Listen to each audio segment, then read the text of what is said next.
Nag-solo rank game nga pala ako sa Classic dahil wala akong magawa. Balak ko lang sana mag-clear sa mid at biglang may nag-chat. Patingin nga ng recon mo, Cho.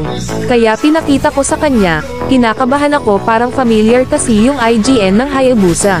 Target lock, Cho. Sabi ko na ita-target lock ako nito, akala mo talaga tatagos sa Choco. Balak ko lang sana patayin si Teresla kaso may papansin na Kagura. Aba tumitipi ka pa, sulitin mo na iyan, mamaya ka sa akin. Gusto ko sana bumawi kaso level 4 na pala siya. Sige, TP ka lang hanggat gusto mo, yari ka sa akin pag nagka-item ako. TikTokers ata, Cho. Kaso mahina pala. Ano na, Cho?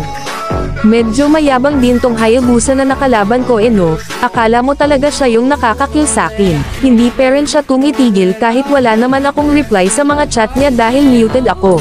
Balak ko sana bawian yung Kagura kaso nakaabang pala yung Hayabusa. Sayang may epal na Hayabutaw. Magjowa ata tong dalawa Ako yung creep, sabay chat ng Asa ha. Talagang kahit saan ako magpunta, sinusundan nyo talaga ako.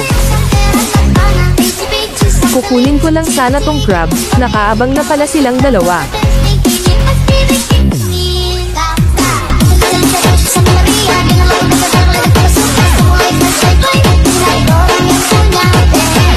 Kakalimutan nyo si Chloe ito, hindi uso ang matalo, kaya ako naman ang magpaparana sa inyong dalawa kung paano gumanti ang api.